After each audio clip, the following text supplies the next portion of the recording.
Bonsoir à tous, nous sommes ravis de vous retrouver sur la chaîne du Grand Changement. Bonsoir, nous sommes ravis et nous avons ce soir Annelise Robert. Bonsoir Annelise. Bonsoir Sana, bonsoir à tous, bonsoir à toutes. Comment vas-tu? Ça va super, je suis très bien, nickel. Et toi? Génial, très très bien. J'espère que nos auditeurs également vont bien. On va prendre le temps de les accueillir. Je sais qu'ils arrivent tranquillement et on aimerait que vous puissiez nous faire un petit coucou. Déjà aussi pour savoir que vous êtes là. Et puis pour nous dire si vous nous entendez bien, si vous nous voyez bien, pour qu'on puisse commencer ce soir alors c'est pas une vibra-conférence, hein, vous savez que ce soir nous avions normalement un atelier avec Annelise dans le cadre de ce qu'elle propose. Elle est praticienne en démoca, régulation émotionnelle, elle va nous en parler un petit peu pour ceux qui ne la connaissent pas. Bonsoir Sophie. Et l'idée, c'était de faire ce soir un atelier questions-réponses, puisque certaines personnes se sont procurées des ateliers.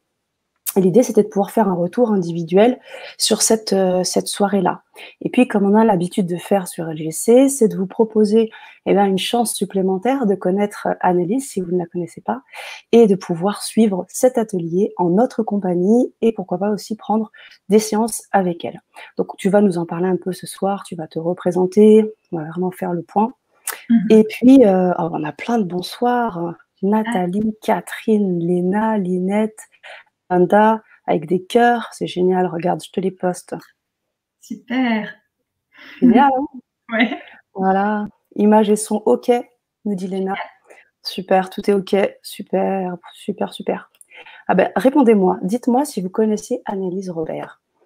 Voilà, déjà pour savoir s'il y a parmi vous des personnes, peut-être des clients aussi d'Annelise ou des personnes qui t'auraient peut-être suivi sur ta chaîne YouTube ou autre.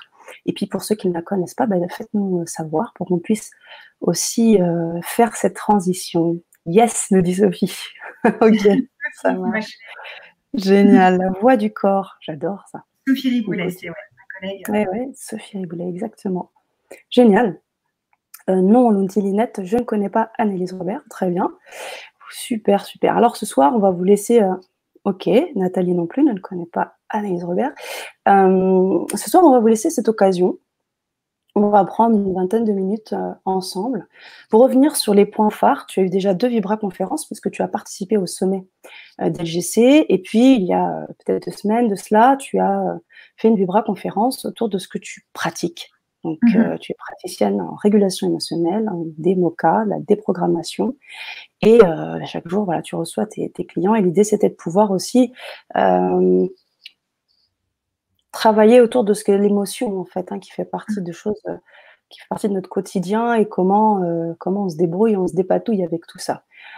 J'ai envie de dire, ça arrive à point nommé. On a eu le confinement, on a toutes ces problématiques qui ont pu tourner autour de ça, et puis la pandémie, la peur, toutes ces choses là qui ont pu nous agacer un petit peu. Et là, tu proposes tes solutions. Donc, ça va être super. J'arrête de parler, je parle déjà trop. Non. Cécile me dit, je ne connais pas. Catherine, je ne connais pas. Eh bien, voilà la belle transition. Elle est là. Annelise Robert, je te laisse la parole, ma belle. Ok, merci. Donc, en fait, moi, je suis praticienne en régulation émotionnelle et en démoca. Et c'est tout simplement, les émotions, c'est quelque chose de normal. On a besoin d'émotions, on a des émotions, elles nous traversent. Si on n'avait pas d'émotions, comme je disais, on serait complètement des robots et on serait mort. Donc, moi, je n'enlève pas les émotions. C'est juste qu'il y a des émotions qui sont perturbées. Elles sont bloquées en nous et ça va faire qu'on n'est pas bien.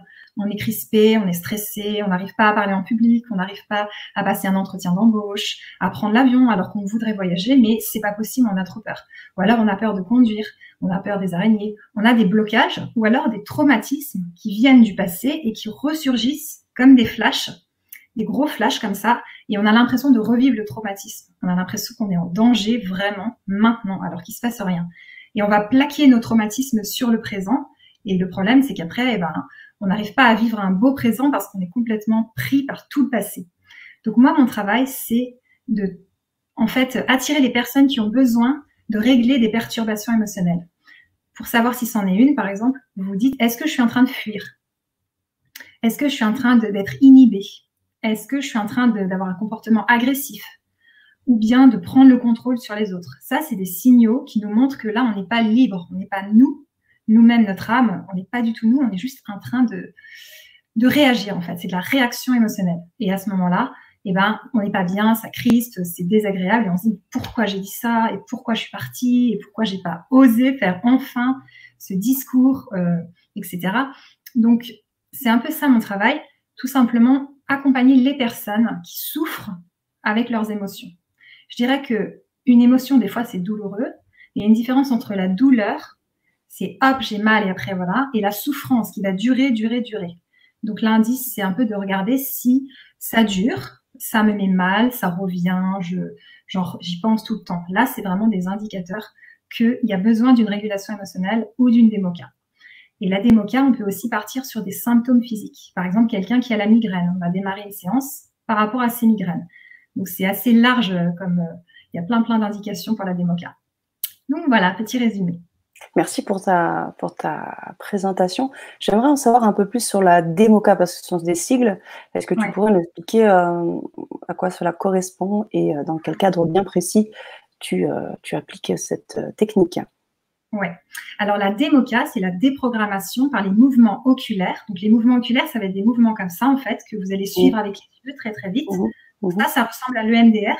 Il y aura des directions de mouvement.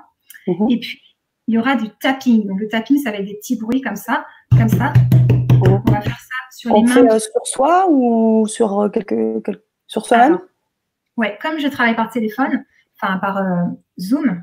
C'est la personne qui se le fait sur ses cuisses, mais si je l'ai au clavier ici, c'est moi qui lui fais sur ses mains. Parce que dans la zone des mains, il y a le cœur, il y a plein de points importants. Donc quand on tape, ça va avoir vraiment des bons impacts positifs. Et donc ça va faire tout simplement de prendre la chose bloquée, le souvenir traumatique bloqué par exemple, et de le ranger dans le cerveau au bon endroit pour qu'il arrête d'être une lumière émotionnelle douloureuse qui fait comme ça à chaque fois toute la journée. Donc, en gros, ça prend le souvenir et ça va le ranger tranquillement. Et après, on peut dire, bah oui, j'ai vécu une agression, mais émotionnellement, ça va. Je peux en parler. C'est pas terrible. Je suis pas hyper mal, etc. Donc, la démoca, ça va travailler les deuils, les chocs, les ruptures, les symptômes physiques, certains en tout cas, et aussi les peurs, les phobies, les angoisses, et surtout le stress post-traumatique. Et sinon, ça peut travailler encore pas mal de choses. C'est très large.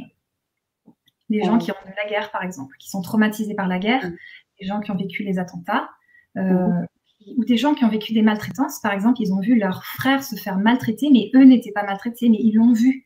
Donc, leurs neurones, ils ont intégré le trauma et ils sont eux-mêmes maltraités, même si c'était pas directement sur eux.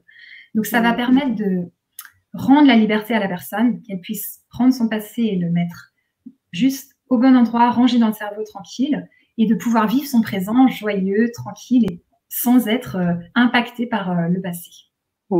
Merci. Tout à l'heure, tu as comparé la démoca à une autre technique. C'était quoi? Je ne me souviens plus. L'EMDR, quelle est la différence entre les deux? Alors, l'EMDR, c'est vraiment des mouvements des yeux comme ça. Ouais. Tandis que la démoca, c'est des mouvements des yeux et du tapping. On va aussi utiliser la langue des oiseaux. Parce que la personne, elle va faire du tapping en disant des mots. Par exemple, si elle arrive, elle dit je suis perdue, on va lui faire taper perdu. Je ne sais pas si vous entendez quelque chose, autre chose que perdu, quand je dis perdu. Il y a autre chose qui sort, c'est du père. On va travailler sur le père, par exemple. C'est l'inconscient qui va sortir grâce au tapping. Il y a tout ce que la personne va dire. Par exemple, c'est elle va dire j'ai froid. C'est une personne qui avait tout en froid. Donc, elle a tapé j'ai froid. Et là, elle a dit, mais en fait, c'est l'effroi. Et la thérapeute lui a demandé, mais quand est-ce que vous avez ressenti de l'effroi? Et là, elle a dit, eh ben là, j'ai 50 ans et moi, quand j'avais 18 ans, j'ai eu un accident de voiture et j'ai eu une grosse partie de la peau arrachée. Et quand je me suis regardée dans le rétro, j'ai ressenti un effroi. Cette femme, elle avait froid en fait, parce que son corps, il mettait en scène ce qu'elle avait vécu comme un trauma non géré. Et à partir du moment où elle a fait cette démoca, eh ben, elle n'a plus jamais eu froid. Elle n'a plus eu besoin de mettre des manteaux en plein mois de juin ou de juillet alors que tout le monde a chaud et qu'elle, elle avait froid, j'ai froid. C'était l'effroi que son corps voulait sortir. Je vois très bien. Ça me fait penser aussi un peu aux autres techniques, un peu comme l'hypnose aussi, hein. On a ce travail-là où on revient un petit peu sur des choses avec des ancrages. Tu travailles un peu comme ça aussi, c'est ça, si j'ai bien compris. Oui, tout à fait. J'en avais parlé des ancrages la dernière fois en démoca. Au Mmh. début du rendez-vous, on fait tout un interrogatoire, toute une anamnèse, un arbre généalogique, et on fait un ancrage pour que si jamais on a besoin lors de la séance d'utiliser l'ancrage de sécurité, on puisse le faire. Et en général, on pose la main comme ça sur l'épaule de la personne et on va faire une mise en scène d'un moment où elle s'est sentie en sécurité. Et ensuite, on la ramènera là-dedans si nécessaire lors de la séance. Ok, super. Anaïs pose une question. Bonsoir Ouais. Anaïs. La démoca est-elle un mélange de EMDR et de EFT? Est-ce que c'est un mélange au bout du compte? Alors, en tout cas, c'est un mélange d'EMDR, de TLE, de technique de libération émotionnelle, et l'EFT, donc les petits points comme ça, là, on ne fait pas de ça dans la démoca. Donc, peut-être que Pascal Chavance, la créatrice, s'est inspirée de l'EFT pour inventer la démoca, mais en tout cas, elle s'est inspirée de l'EMDR et de pas mal d'autres choses. Elle a regroupé aussi beaucoup de choses. Et l'EFT, moi, dans ce que j'ai appris, j'ai pas l'impression qu'on ait fait la même chose, en tout cas. Mais c'est vrai que ça y ressemble parce qu'il y a l'idée de revenir sur des ancrages, le côté sens, le côté mêler à la fois ce qu'on est en train de penser, de vivre et avec le sens du toucher. Ça, effectivement, on peut voir une ressemblance, mais après, souvent, c'est des techniques qui se complètent, hein, si j'ai envie de te dire, celle-ci et puis toutes les techniques d'hypnose, par exemple, on voit aussi dans le passé, on se retrouve dans des situations bien particulières. Et ça, c'est vraiment aussi un travail que tu fais en démoca, hein. Je sais que ce sont des longues séances qui peuvent durer 2 heures en visio, où on revit des choses, hein. Tu en as parlé dans tes précédentes dans la précédente Vibra conférence, où tu nous avais explicité des anecdotes aussi là-dessus. C'était vraiment très, très puissant, très fort émotionnellement. Et c'est vrai que c'est important d'avoir quelqu'un comme toi d'expérience pour pouvoir gérer, le tenir et permettre à tes clients d'avancer, de se libérer, comme tu le dis, trouver une forme de liberté. Donc, merci. On a des questions. Le FT utilise les points d'acupuncture, nous dit Sophie. Tout à fait, merci Sophie. Justement, dans la main, ça va vraiment travailler aussi des points. Donc, c'est sûr que y a du parallèle entre les deux techniques, mais c'est vrai qu'en démoca, on va pas faire tous les petits points là que je connais en EFT. C'est pour ça que c'est un peu... Ok, super. Ce que je voulais aussi dire, c'est qu'on t'a invité parce que il y a une petite particularité, c'est que tu as une chaîne YouTube qui met en avant les hypersensibles et la première Vibra conférence que tu avais faite sur la chaîne s'intitulait de l'hypersensibilité au bonheur d'être soi. L'hypersensibilité, c'est quoi et c'est quoi pour toi aujourd'hui dans le contexte qu'on a en ce moment? Ouais, donc l'hypersensibilité, c'est les 5 sens vraiment très développés. Donc, ça veut dire que la personne va sentir plus que la moyenne, elle va voir beaucoup plus de détails, elle va entendre tous les bruits, peut-être en n'arrivant pas à isoler un bruit. Donc, elle va entendre par exemple le bruit du frigo, le bruit des voitures, ta voix, et ça fait beaucoup dans sa tête pour réussir à sélectionner un bruit. Et puis, ça va être quelqu'un qui va être au niveau du toucher aussi très sensible. Tous les sens sont complètement hyper développés. Donc, d'un côté, c'est agréable et tout ça, et d'un autre côté, c'est fatigant parce qu'on va avoir tendance à saturer beaucoup plus vite, tout simplement parce que quand on sort et qu'on va au supermarché ou dans un centre commercial, pour nous, c'est vraiment tout nous arrive dessus, les odeurs, les bruits, et puis au bout d'un moment, peut-être au bout de 2 heures, on va saturer complet et avoir envie de pleurer, mais c'est pas grave, faut juste rentrer à la maison. C'était peut-être pas le bon jour où on pouvait faire ça. Donc l'hypersensibilité, pour moi, c'est ça, et c'est aussi un foisonnement mental. Le cerveau qui s'arrête jamais, les pensées qui continuent, et une intelligence émotionnelle, c'est-à-dire que c'est un cerveau droit dominant, ce qui va faire que la personne, elle va être dans l'affectif tout le temps. Donc, elle va avoir du mal, par exemple, à lire un mail d'un collègue qui lui fait des reproches sans qu'il y ait un petit peu de gentillesse ou un petit peu d'encouragement, parce que pour elle, c'est son cerveau droit qui dirige. Donc, c'est pas qu'elle veut pas, c'est qu'elle peut pas. C'est trop difficile. Donc, ça va être ça, l'hypersensibilité, si je le résume. Et vas-y, j'allais compléter. J'allais répondre à ta deuxième question. Donc, mais oui, je sais. Désolée. Et donc, comment c'est pour moi maintenant? C'est juste génial parce que j'ai appris à comprendre mon hypersensibilité et à vivre avec et à trouver que c'est juste un cadeau magnifique. Et maintenant, j'accompagne les personnes qui sont hypersensibles en particulier pour qu'elles puissent justement se dire, je suis un cadeau, c'est trop bien comment je suis. Et par exemple, là, j'ai eu une dame avant-hier, et cette dame, elle a à peu près 50 ans, et elle arrive et elle parle tout doucement, et elle me dit, ma vie, c'est compliqué, je suis touchée partout, mon conjoint, il dit des choses violentes, et je sentais qu'elle avait vraiment pas de paix avec elle-même. Donc, on a fait des régulations, ça a marché vraiment super bien, elle a été facilement régulée. Et puis, à la fin, je la voyais tout le temps sourire un petit peu plus, mais très timide. Et c'était vraiment impressionnant parce que au début, quand elle arrive, elle était vraiment pas bien. Et ensuite, de plus en plus, elle voyait les situations qu'on avait travaillées différemment. Elle reprenait du courage. Et je lui ai prêté un livre aussi pour lire sur l'hypersensibilité et tout. Et je sens que, voilà, c'est ça mon boulot. C'est ces personnes-là que j'accompagne pour qu'elles puissent se dire, ben, en fait, qui je suis, c'est génial. J'ai ma place sur Terre. Je vais faire ce que j'aime et vivre ce que j'ai envie. Peut-être que une institution avec trop de règles, ou trop de collègues, ou trop de normes, c'est pas pour moi. Et ben c'est pas grave. Peut-être que moi, je travaillerais mieux dans un jardin, ou je travaillerais mieux en tant que postière ou postier, ou je ne sais pas. Mais en tout cas, que ces personnes elles puissent arrêter de se flageller et de croire qu'elles sont anormales, mais juste qu'elles puissent comprendre que elles sont comme elles sont. Alors oui, il y a des choses pour aider les hypersensibles, bien sûr. Si on se fait saturer toute la journée, ben ça va être pire. Mais voilà, c'est des belles personnes et elles ont leur place et c'est mon travail de montrer ça. Génial. Génial. C'est vrai que c'est un nouveau terme, hein, parce que ce que tu décris très souvent, on va dire, mais t'es juste susceptible. En fait, tu ne comprends pas, tu es susceptible, il faut travailler sur toi, etc., etc. Donc, c'est vraiment une nouvelle notion, j'ai envie de te dire. Hein. C'est pas c'est très récent. C'est très récent, donc c'est super intéressant ce que tu proposes. Christian nous l'a également écrit. Bonsoir, ouais. Christian, je ne sais pas si tu as eu le temps de lire. Bonsoir, très intéressant, Jaya. Alors, oui, donc cela, et puis donc du coup, ce qui est aussi intéressant et qui me donnait aussi envie de t'inviter sur la chaîne, c'est que, tu l'as bien dit, tu es une hypersensible. Donc, tu as travaillé, tu as fait déjà un chemin sur un certain nombre de choses, donc tu as vraiment quand même une pratique presque holistique de cette dérégulation émotionnelle, de la démoca, d'un certain nombre de choses.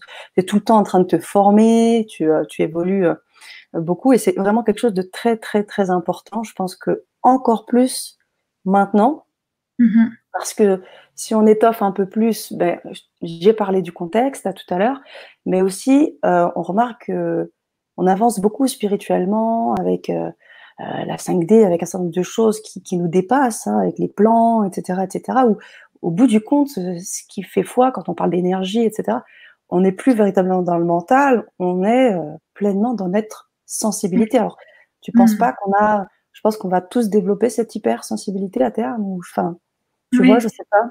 Ben, je pense qu'il y a des degrés d'hypersensibilité, vraiment.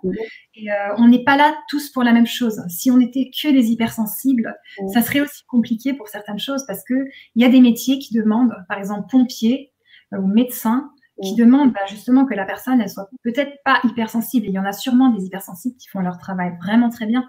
Et je pense que ce qui est super dans la vie, c'est ce panel différent. Et que donc, on ne sera pas tous hypersensibles, on aura des degrés différents de sensibilité. Et puis, certaines personnes ne sont peut-être pas là pour ça sur Terre, mais pour autre chose. Donc, je vois les choses un peu comme ça. Je ne crois pas qu'on tende tous vers ça, parce que la Terre aime la diversité, et je pense que c'est mieux d'ailleurs. Alors, ce ne sera pas, tu vois, bloquer les hypersensibles en vedette. C'est pas encore. Non, c'est sûr.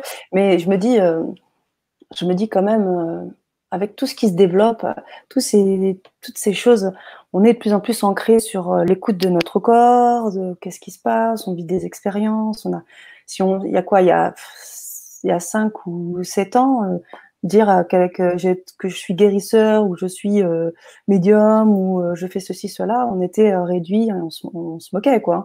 Littéralement, aujourd'hui, ce sont des vraies professions, des gens qui encadrent, qui accompagnent, qui guident, comme toi.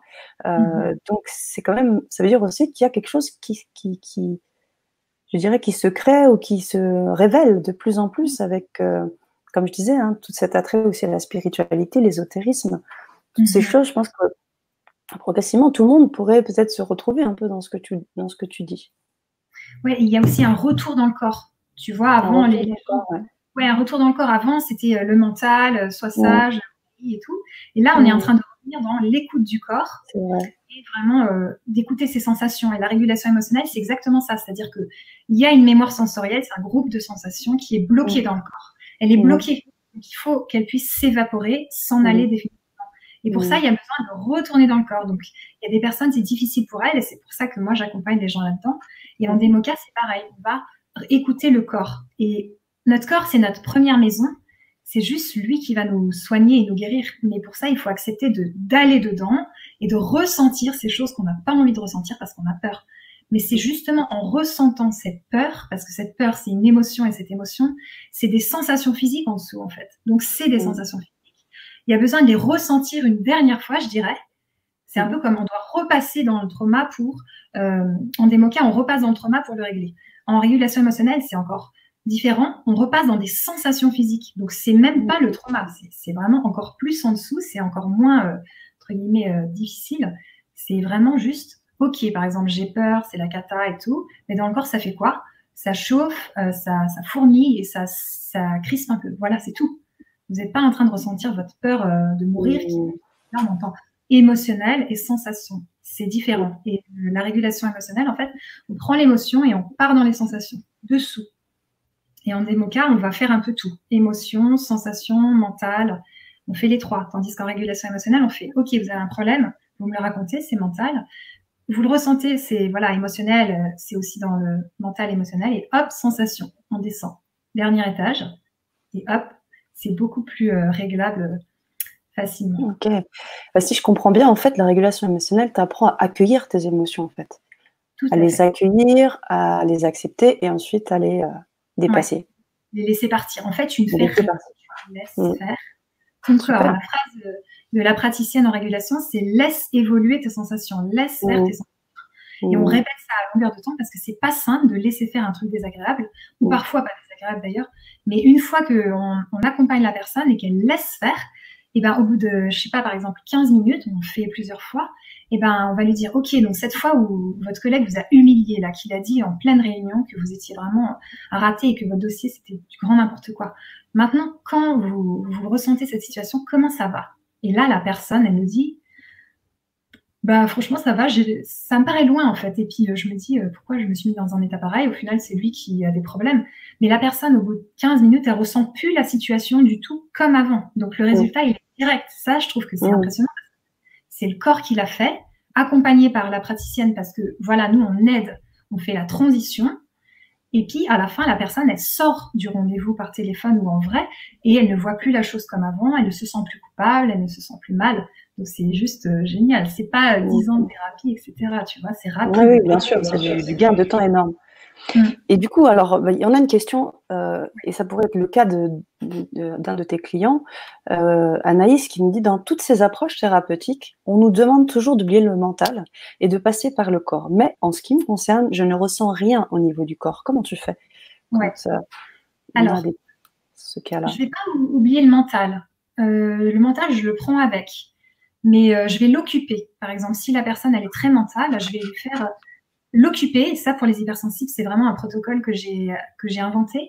C'est je vais occuper son mental à fond, à fond, à fond, et même son corps. Donc, je vais peut-être lui demander de se mettre sur un pied, mettre les mains derrière le dos, me dire combien font 17 plus 23. Est-ce qu'elle va partir marcher cet après-midi? Est-ce qu'elle a fait un voyage est-ce qu'elle aura un voyage prévu bientôt? Donc déjà, le mental, je vais lui donner du grain à moudre. Et le corps, je vais regarder, peut-être c'est des infimes sensations, peut-être que c'est un point dans le pied et la personne ne me le dit pas parce que elle est en train de mentaliser ou parce qu'elle croit que c'est pas une sensation. Donc déjà, je vais voir un petit peu. C'est à ça qu'on sert vraiment les praticiens, c'est à voir tous les bugs. Et nous, on a une série de bugs, on en a vraiment pas mal. Et un des bugs, c'est par exemple, la personne ne sait pas ce que c'est que des sensations physiques. Donc elle pense que ça, c'en est pas une, par exemple. Ou alors, elle pense qu'elle ne sent rien dans le corps, mais ce rien, en fait, c'est une sensation physique. Chez nous, on appelle ça un rien vide. Et on va demander à la personne de laisser évoluer ce rien vide. Il va évoluer et faire des sensations physiques. Donc, en gros, c'est plus large et plus complexe que ça paraît. Même si c'est un protocole simple, ben, nous, on trouve les bugs afin de pouvoir l'amener au bon endroit. Comme je disais la dernière fois, Moi, j'ai un chemin, je veux prendre la personne et l'emmener dans ce chemin. Et je veux qu'on arrive au bout. Et ce bout-là, c'est là qu'on ira. Et on n'ira pas ailleurs parce que sinon, ça ne va pas marcher. Et pour prendre ce chemin, eh ben, il y a besoin que je débug. Peut-être je vais faire 4 bugs dans une séance, ça c'est possible. La personne, elle focalise quelque part, ou alors elle mentalise, ou alors elle fait des trucs pour calmer ses sensations. Ça, pareil, ça marche pas. Tu vois, donc ça va être la recherche, comme une enquêtrice policière un peu. Et puis, surtout, c'est pas quelque chose de miraculeux. Ça va prendre le temps que ça prendra. Voilà, il n'y a pas de date précise et d'efficacité avec une date précise de réussite. Donc, l'idée, et c'est ça, hein, ce soir, ce que tu nous proposes, Annelise, c'est d'expérimenter ça, de le vivre, de le tester avec toi. Tu proposes un certain nombre de choses ce soir et déjà là depuis 2 semaines autour de la régulation émotionnelle et de la démoca. Donc tu proposes déjà des séances audio, donc qui sont une qui est déjà enregistrée. Tu proposes aussi des bonus avec tout un travail sur l'empathie, avec des astuces, etc. Donc tu pourras peut-être nous en parler un peu.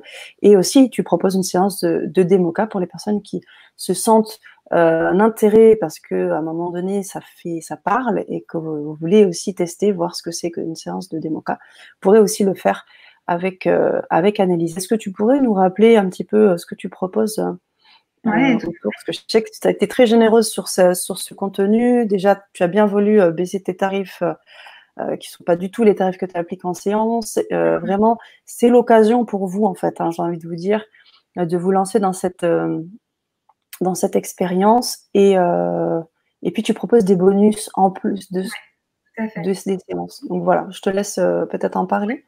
Alors, il y a le pack 1. Dedans, il y a une régulation émotionnelle enregistrée. Donc, c'est un audio. Et ça va vous permettre, au moment où vous êtes mal, d'écouter cet audio et je vais vous guider.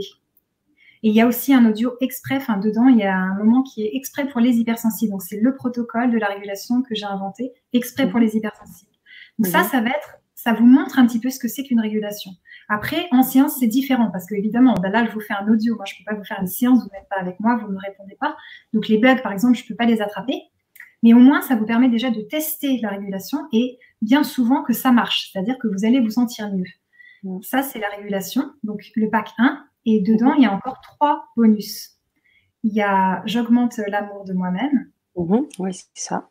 Voilà. Le deuxième, je crois que c'est j'ai besoin d'empathie. Voilà. Et l'autre, c'est pour la période que nous vivons, donc 5 astuces pour mieux vivre. Exactement. Donc, j'ai besoin d'empathie, c'est vraiment de la douceur pour vraiment être compris, être entendu. Quand vous sentez, vous en avez marre, quoi. Vous vous sentez pas compris, pas entendu. Vous n'en pouvez plus, vous branchez cet audio, vous avez 20 minutes juste de « Ok, tu as le droit d'être comme tu es. Ok, tu as le droit de ressentir ce que tu ressens. C'est juste parfait, tu as le droit. Et puis, qui tu es, c'est parfait. Tu n'as pas à changer pour être aimé, tu n'as pas à être quelqu'un de différent d'autres. Et ça va juste vous faire wow, ça va vous faire du bien. Comme ça, vous allez retomber et vous allez pouvoir retourner dans la vie après beaucoup mieux parce que juste vous aurez été aimé inconditionnellement juste par l'univers. C'est-à-dire que c'est ok, j'ai le droit d'être comme je suis. Ok, j'ai ma place ici.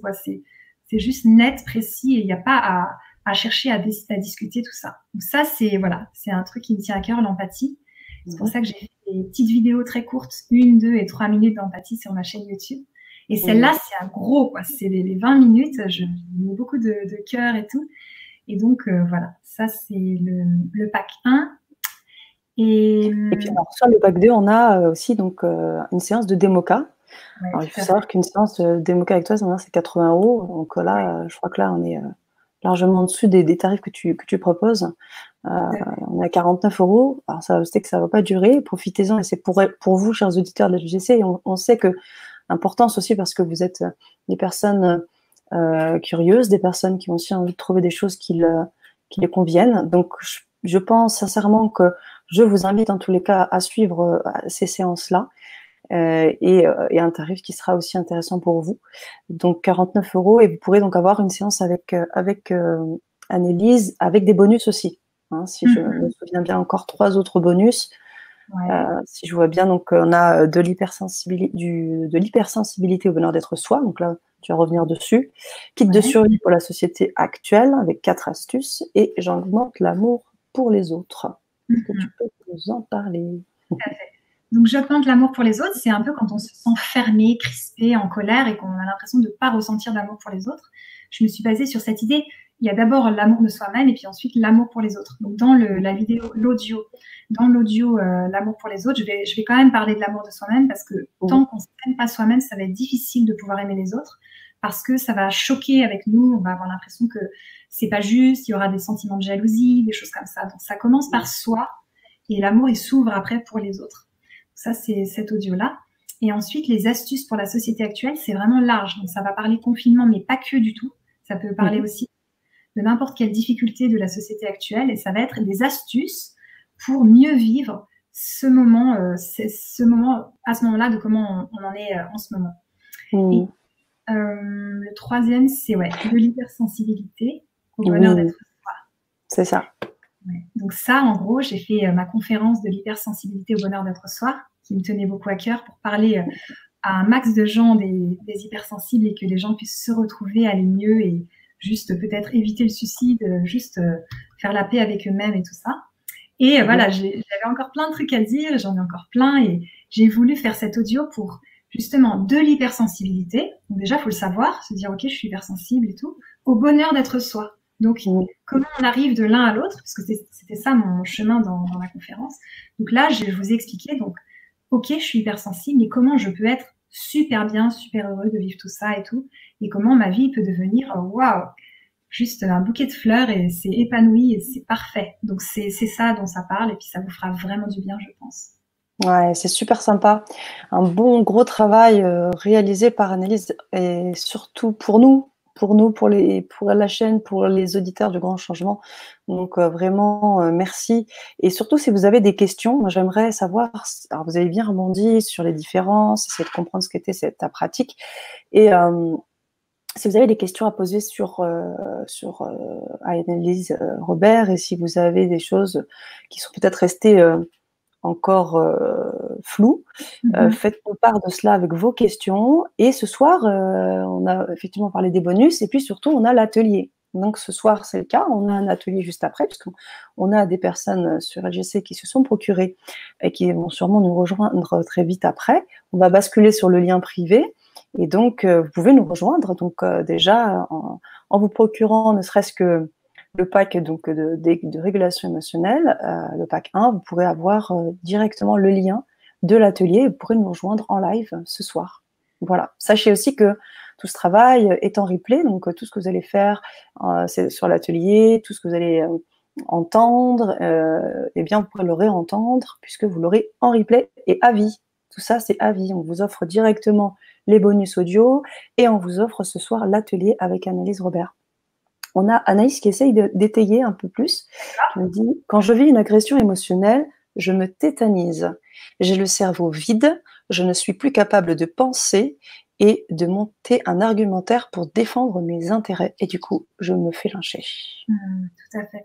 Je pense, en fait, là, il y a l'état de sidération. Moi aussi, ça m'est arrivé avant. C'est-à-dire que quand je subissais une agression, j'étais bloquée. Et à ce moment-là, c'est foutu. Il y a rien. C'est normal que tu puisses ni répondre, ni faire de l'autodéfense, ni te défendre.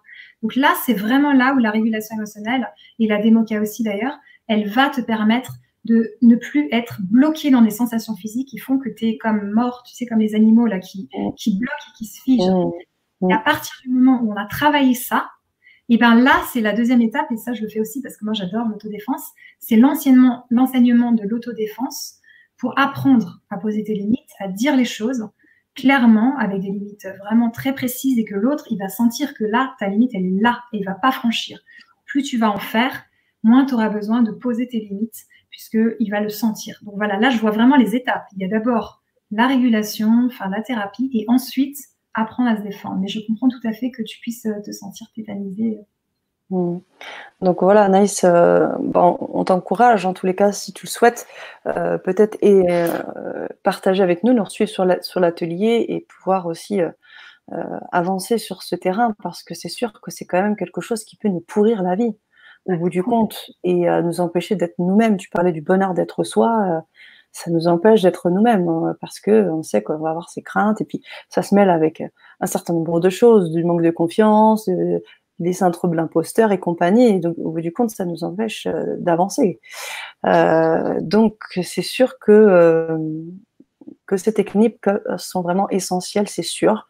Je n'en doute pas. Et puis, il y a Frédéric qui me dit « Ma fille est une hypersensible et pleure facilement ». Est-ce que tu pratiques également auprès des personnes plus jeunes, des enfants Tout à fait. Ouais. Ouais, je pratique aussi à partir de 9 ans pour la régulation émotionnelle et à partir de vraiment même les bébés pour la démoca.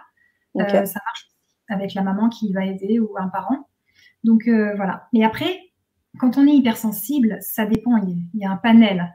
Mais je sais que par exemple, pleurer facilement, ça peut rester. Mais le but, c'est que vous sentiez la différence entre pleurer facilement et pleurer tout le temps, à tout bout de champ, et ça vous bloque et ça fait que vous êtes enfermé en vous-même, etc. Moi, je sais que j'ai la larme facile, mais voilà, je trouve ça beau et puis ça va pas me déranger, ça va pas me perturber ou m'empêcher de faire des choses.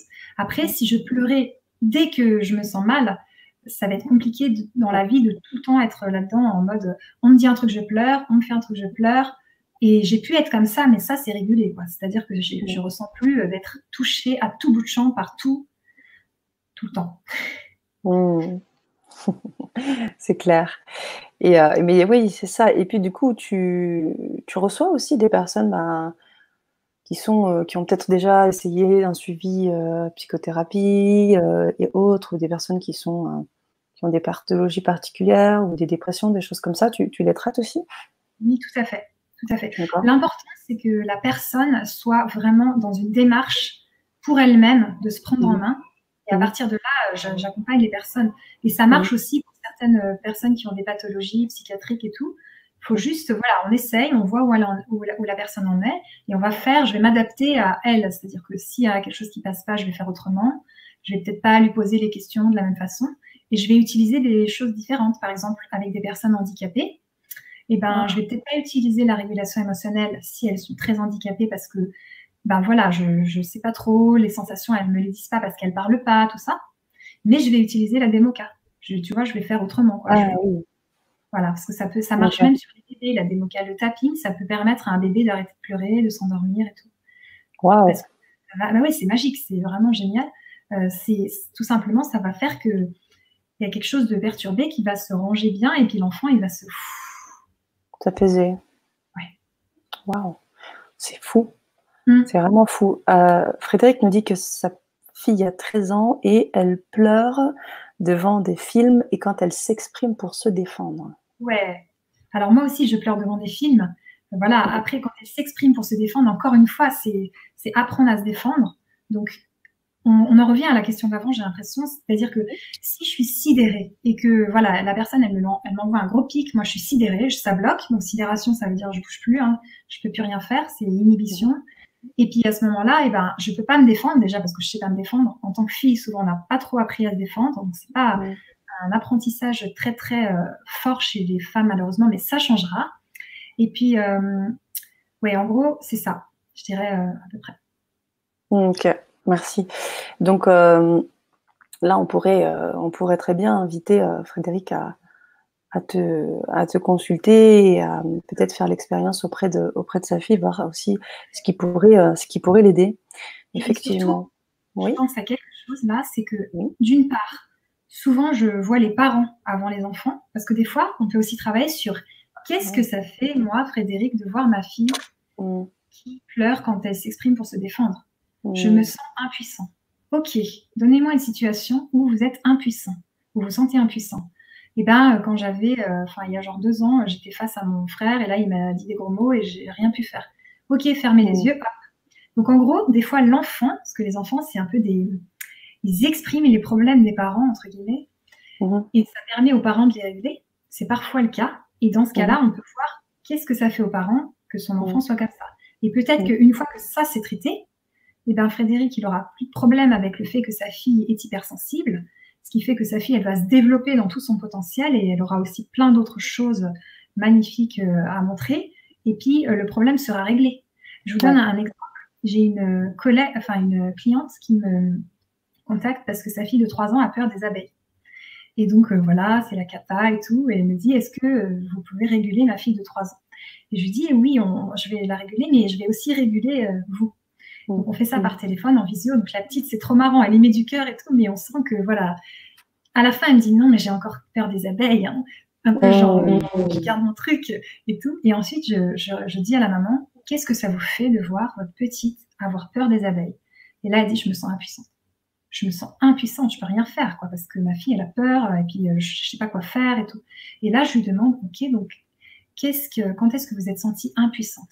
Et là, elle m'a vraiment donné un exemple très très fort d'un moment dans sa vie où elle s'est sentie impuissante. C'était vraiment très dur, elle a rien pu faire.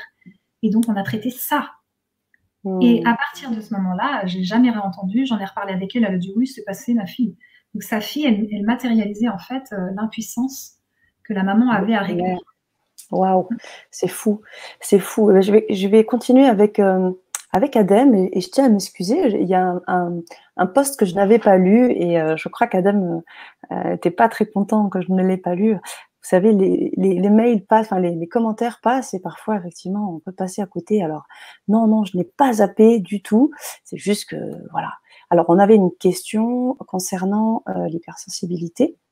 Donc Adam nous dit, n'est-elle pas due à une entité, puisqu'elle n'arrive pas à contrôler son côté droit du cerveau?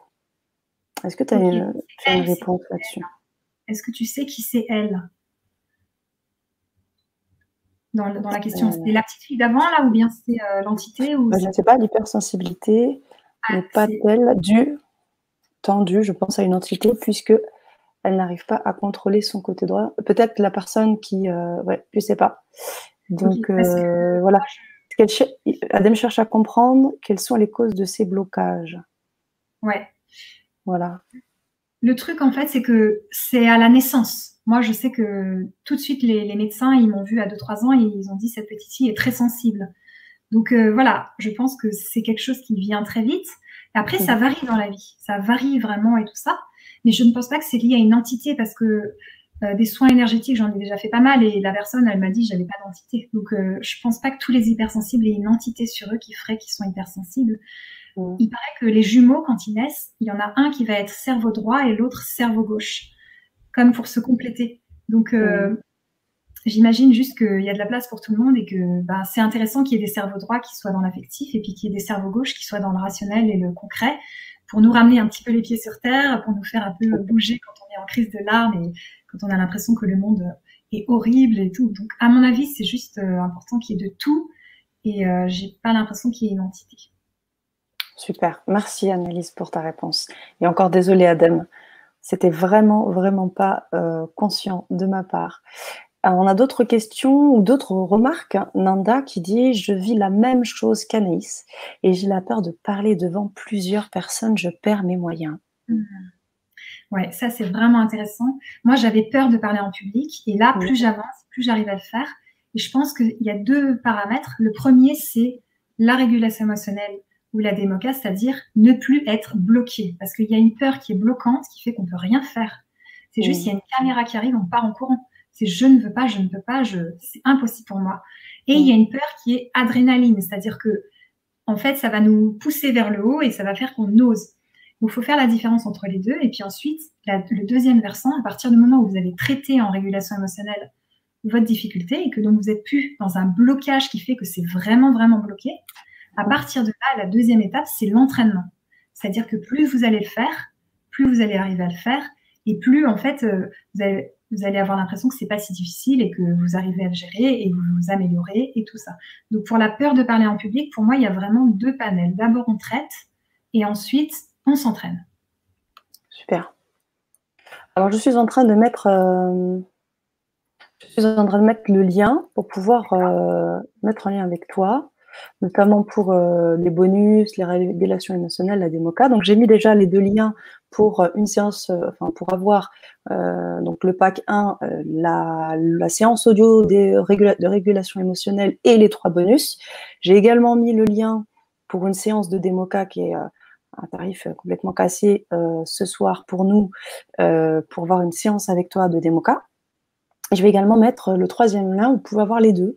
Et donc, voilà. Du coup, vous serez aussi gagnant puisque c'est un terme de prix aussi moins cher. Donc pour suivre Annelise Robert, je vous mets tout de suite le lien des 2 Voilà. Voilà. Et je tenais aussi à préciser que tu as un site internet. Le site, le voici. Je vais l'afficher et je le mets également dans le chat. Voilà. Voilà, donc vous pouvez suivre Annelise Robert sur son site et également sur sa chaîne YouTube qui s'appelle Annelise Robert de l'hypersensibilité au bonheur d'être soi. Là aussi, je vais le mettre dans le chat. Oui, dis-moi. Sana, c'est presque ça, c'est Annelise Robert dans le monde des hypersensibles. Ah oui, pardon, excuse-moi, dans le monde des hypersensibles, pardon. Autant pour moi. On a une question super intéressante. Bonsoir Agnès. Elle nous dit « Bonsoir, peut-on aider un patient Alzheimer en crise d'angoisse, tristesse ?» Tout à fait. Alors, j'ai une collègue qui s'appelle Maëlys. Elle a travaillé vraiment en urgence psychiatrique. Donc là, les personnes qui sont vraiment en psychiatrie et puis qui arrivent avec des maladies psychiatriques et qui sont dans des crises d'angoisse, elle en a eu plein et elle a eu des super résultats. Donc, moi, je pense que la régulation émotionnelle, c'est juste comme une capacité. Donc, il faut tester, voir ce que ça peut donner, ne pas hésiter à essayer, même avec, par exemple, une personne en situation de handicap vraiment sévère ou quoi, on essaye et on ne sait jamais ce que ça peut donner. Donc, moi, je pense que, voilà, il y a des résultats et après, il faut essayer.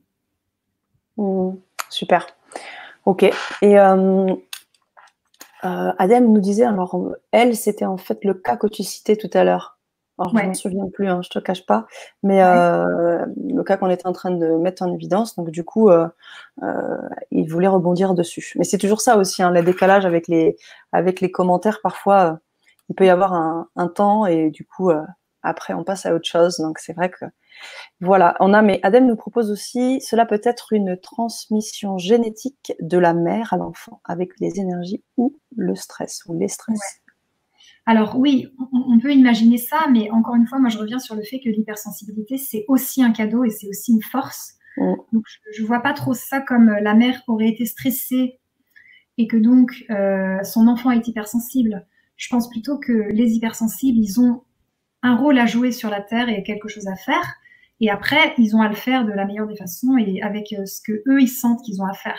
Comme ils sortent du lot, ils sortent vraiment des normes. Ils ont du mal à bosser comme les autres. Ils sont là pour bouger des choses. Donc pour moi, c'est vraiment pas quelque chose de comme une tare ou le fait que la mère est stressée, donc l'enfant est hypersensible. Ok, très bien. Donc tu travailles aussi.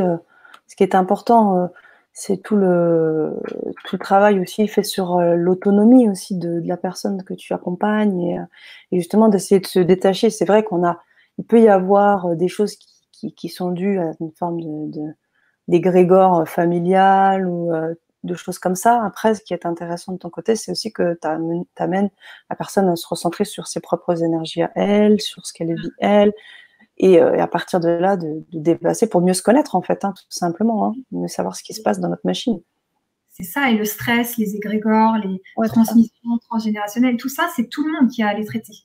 C'est pas les hypersensibles, tu vois, c'est tout le monde qui a besoin de faire un travail pour justement ne pas reproduire le passé, ne pas transmettre à ses enfants les choses difficiles. Et c'est ça que chacun a à faire, et c'est pas une question d'hypersensibilité.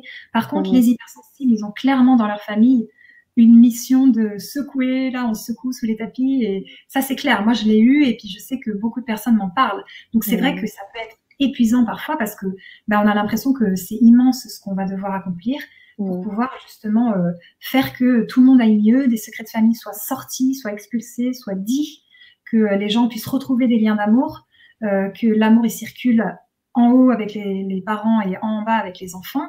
Et ça, les hypersensibles, là, ils ont un sacré travail et ils n'ont pas le choix. C'est-à-dire que les ressentis, ils les ont, les autres ne les ont pas. Donc, eux, soit ils se disent, je suis complètement dingue, soit ils se disent, mes ressentis, ils sont là. Et s'ils sont là, c'est pas pour rien. Et s'ils sont là, c'est parce que j'ai quelque chose à comprendre et à sortir justement de la mémoire cellulaire. Et c'est là où je retombe sur la régulation et la démoca, où des souvenirs traumatiques vont remonter. Et on va par exemple découvrir que oui, en effet, il y a bien eu une agression dans la famille, ou oui, en effet, il y avait bien un secret de famille. Tu vois, donc l'hypersensible, il sent en fait. Les autres ne sentiraient peut-être pas. Et ensuite, on va prendre la démoca, par exemple, pour faire remonter ce souvenir trauma qui était enfoui, perdu, oublié. Mais il n'est jamais oublié dans le corps de l'hypersensible parce qu'il le sent. Il voit qu'il y a un problème, il sent qu'il se passe quelque chose. C'est là où c'est important d'arriver à se faire confiance et à se dire, oui, ok, si j'ai des ressentis, c'est qu'il y a quelque chose et il faut continuer à creuser. Waouh. Bon, on voit bien que tu es une spécialiste dans tous les cas. J'entends des échos, alors je ne sais pas si c'est dû à moi ou toi. Est-ce que tu as une autre... T'as rien ouvert? C'est peut-être moi alors. On a une autre question de Miss Mac. Bonsoir Miss Mac, qui nous dit « J'ai subi un harcèlement moral assez destructeur au travail. Est-ce que ça peut déclencher une hypersensibilité ou bien je l'étais déjà ?» Ouais. Alors, quand on subit un choc, un trauma, on va être dans un état d'alerte. Ou alors, d'autres personnes vont être dans un état complètement sidéré et complètement endormi. Mais certaines personnes vont être dans un état d'alerte. Donc oui, tu peux avoir l'impression que ton hypersensibilité, elle démarre à ce moment-là. Parce que être dans un état d'alerte, ça veut dire que peut-être 3 ans après une agression forte, tu continues à sursauter dans la rue. Tu continues à avoir peur quand on sonne chez toi. Tu as l'impression que dès que quelqu'un te regarde, tu es en danger. Tout ça, c'est l'état d'alerte. Et cet état d'alerte, il va se calmer de différentes façons. C'est-à-dire qu'il y a des gens, ils vont se dissocier avec la drogue, l'alcool, la prostitution et tout. Dès qu'ils se dissocient, Muriel Salmona, elle a bien travaillé là-dessus, c'est dès qu'ils se dissocient, ils ne ressentent plus cet état d'alerte et ça se calme, et puis jusqu'à la prochaine fois. Donc, c'est vraiment un état qui est très difficile, cet état d'alerte, et il est très réglable avec la DEMOCA ou le MDR pour sortir la personne de cet état d'hypervigilance qui fait qu'elle est épuisée du matin au soir parce que elle est dans un état de stress intense. Ouais, et permanent. Ouais. Wow. Ok. Merci Annelise. Avant qu'on quitte nos chers auditeurs, il y a encore des questions, donc je vais les prendre. Grand Gier qui me dit bonsoir, cette approche peut être une aide face à la tristesse, mal-être intense du vide, souci de santé. Ouais, tout à fait. C'est de chanter en plus, on a oublié de le dire. Hein. Ouais. C'est que tu vas percevoir les choses différemment en fait. Par exemple, une tristesse qui est juste, je dirais, bien saine, on va dire. C'est peut-être pas saine, mais non, enfin, en gros, c'est soit c'est perturbé, soit c'est juste normal, tu vois. Et ben, tu pleures, ça te soulage, et après, tu passes à autre chose, et ça va, tu rigoles et tu fais autre chose. Et si tu as une tristesse qui dure, ben là, ça te montre qu'il y a un blocage, il y a une perturbation émotionnelle. C'est pareil pour un mal-être intense, un souci de santé. Comment je vais vivre la chose? Est-ce que je me dis, ok, là, j'ai un souci de santé, je panique complètement, j'ai la haine contre l'univers, contre la vie, je ressens énormément de colère. Donc voilà, tout ça, c'est des émotions qui ont besoin de sortir. Mais c'est douloureux, ça va se faire dans la douleur. Peut-être que si tu as un souci de santé et que tu as bien régulé, tu vas pouvoir te dire, ok, j'ai ça, mais maintenant, ça veut peut-être dire que j'ai besoin de revenir dans mon corps, parce que mon corps, il est peut-être fatigué là de ne jamais arrêter, de travailler vraiment comme un forçat. Et puis, il est peut-être en train de me dire tout simplement, j'existe et moi, je suis pas invincible, j'ai besoin d'une pause. Et puis, en plus, t'es pas en train de faire ce que tu aimes vraiment, donc c'est le moment de regarder un peu les choses en face et de te dire, ok, il y a peut-être des petites reconversions à faire là, parce que mon corps, il a dit non, j'en ai ras-le-bol. Donc, ça va te permettre de vivre les choses autrement. En gros, c'est un peu le proverbe qui dit soit tu fais le voyage de la vie en ayant peur, soit tu le fais en dansant, en chantant. Donc c'est un peu un choix, mais c'est pas de ta faute du tout. C'est juste t'es perturbé. Il y a des choses à débloquer pour que ton corps et toi tu puisses vivre des moments difficiles, parce que des moments difficiles, de la douleur, il y en aura encore, mais que ça dure pas comme de la souffrance qui va durer. Par exemple, tu as vécu un deuil et 15 ans après, t'en parles et la douleur est aussi intense. Ben là, c'est qu'il y a un truc qui est bloqué, tu vois, parce que normalement, la douleur, elle diminue et puis tu continues à aimer la personne. Ça se transforme, ça se transmute pour que, justement, après, ça te donne des forces pour t'ouvrir, peut-être monter une association, faire plein de trucs. Si tu es toujours dans ta douleur aussi intensément, c'est que là, c'est bloqué. C'est pas sain pour toi et c'est douloureux.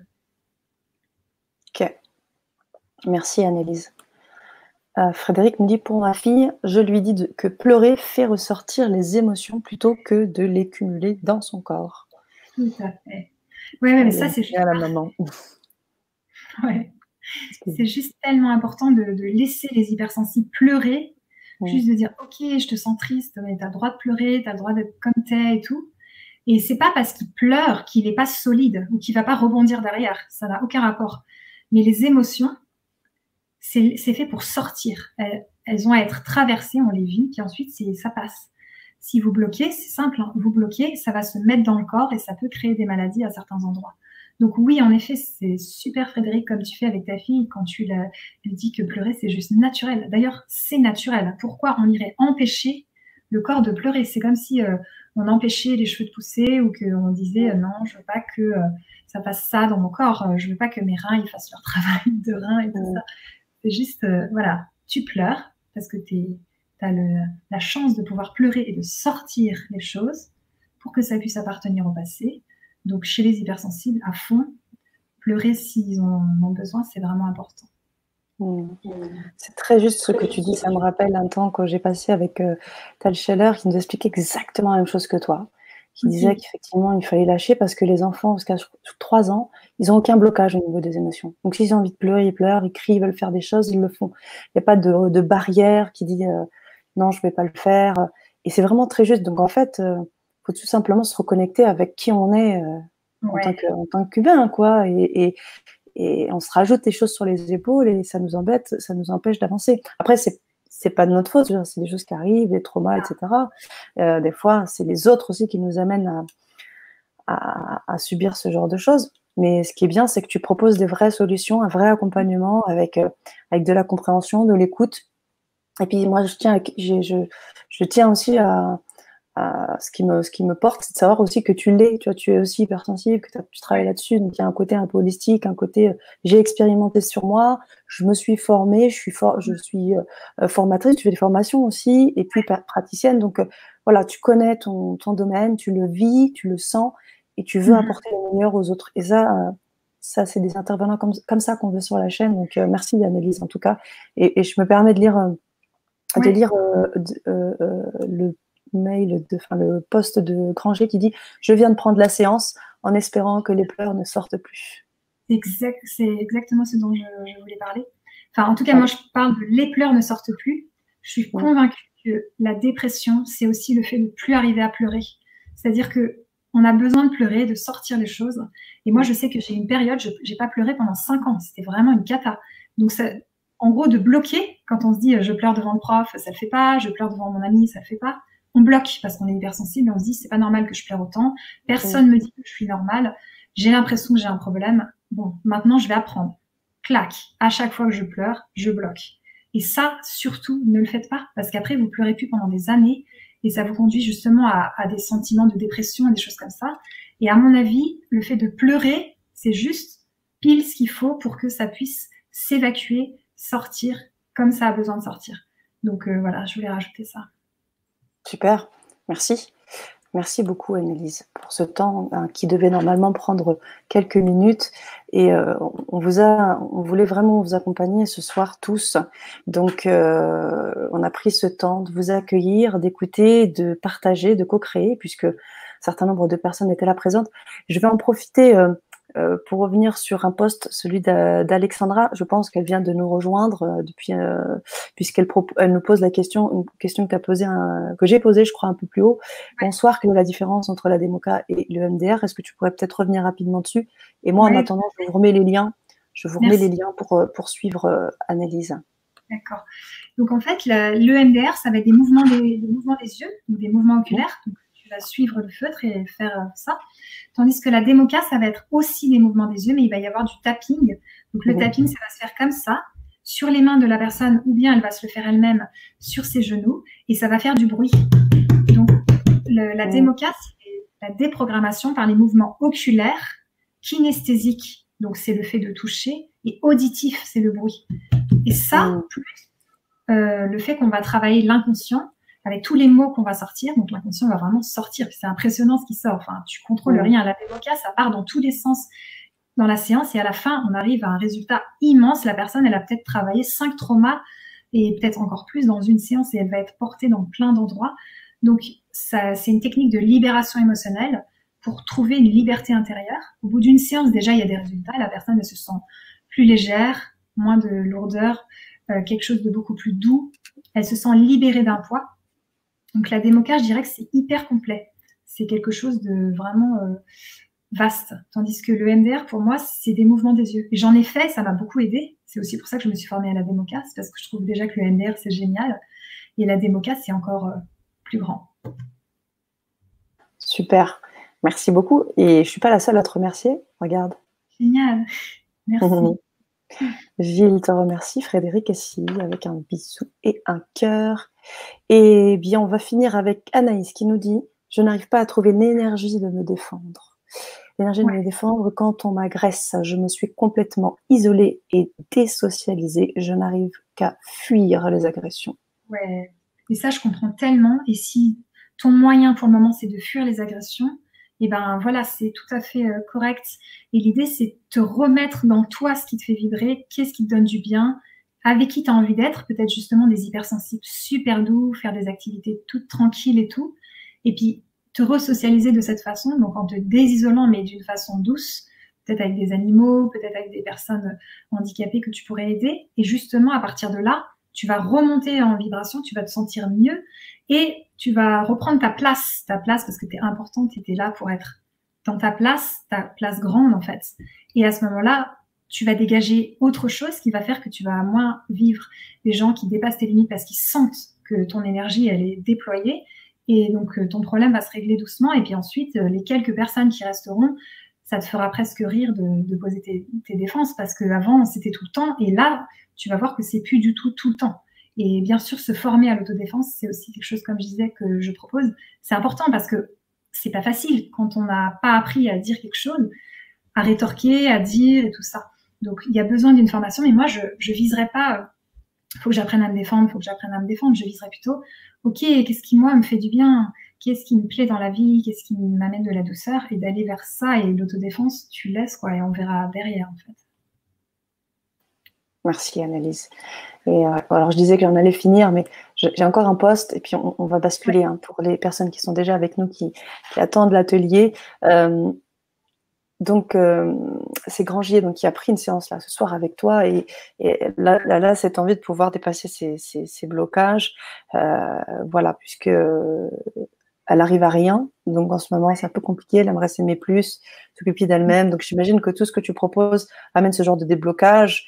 Je sais que tu as pas mal de recommandations, hein, tu en as à l'appel, là j'en ai sur le site, on pouvait les lire, et je crois que c'est ce genre de réussite-là aussi que tu aimes exposer. Ouais, tout à fait. Après, il faut y aller doucement. Moi, je pense que c'est important de pas se dire, voilà, j'arrive pas à rien, mais juste, ok, j'ai plus d'envie, ok, j'ai plus d'envie. Bah, je vis, j'ai plus d'envie. Et puis ensuite, au bout de quelques jours, tu vas voir que tu as peut-être une envie d'un café, ou une envie d'aller marcher à la mer, ou une envie d'aller en forêt.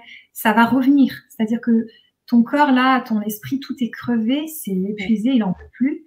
Et il est en mode, vraiment, je suis saturée.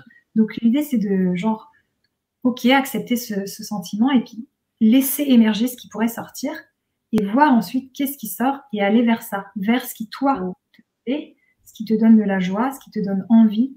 C'est un peu ça, c'est retrouver moi, précisément, qu'est-ce que j'aime, de quoi j'ai besoin, de quoi j'ai besoin. Ça, c'est la question tous les jours, quoi. De quoi j'ai besoin? Ah ben là, j'ai besoin de douceur. Comment je peux m'amener de la douceur? Ben, en regardant ce film tout doux ou en prenant cette couverture et ce bain. Des choses comme ça. Donc, nourrir ses besoins soi-même d'abord. Ok, j'ai besoin de quoi? À chaque seconde, se demander, j'en suis où de mes besoins? Et plus tu te colles à toi-même pour te dire, ok, c'est quoi mon besoin? Je suis la personne la plus importante au monde, c'est à moi de répondre à mes besoins et je passe en priorité. Ben là, mon besoin, c'est ok de pleurer. Ben, je pleure. Et c'est de vivre le désespoir, ben, je le vis. Et puis ensuite, ah bah tiens, ah oui, bon là, ça fait peut-être 6 heures que j'ai eu le désespoir, mais en fait, là, je commence à avoir faim. Donc, la vie, quand même, quand t'es vivant, donc ça remonte. Ah ben là, j'aurais bien envie d'un petit croissant. Et ben j'y vais, hop. Et puis là, je vais croiser la mamie du quartier et elle me fait rigoler avec son chien qui a une coupe là, complètement, voilà. Et je rigole un peu. C'est un début. Et puis le lendemain, il se passe autre chose. Donc, c'est d'arrêter de se juger, de se dire, de se mettre dans une case de je suis dépressif ou je suis bonne à rien ou j'y arrive pas.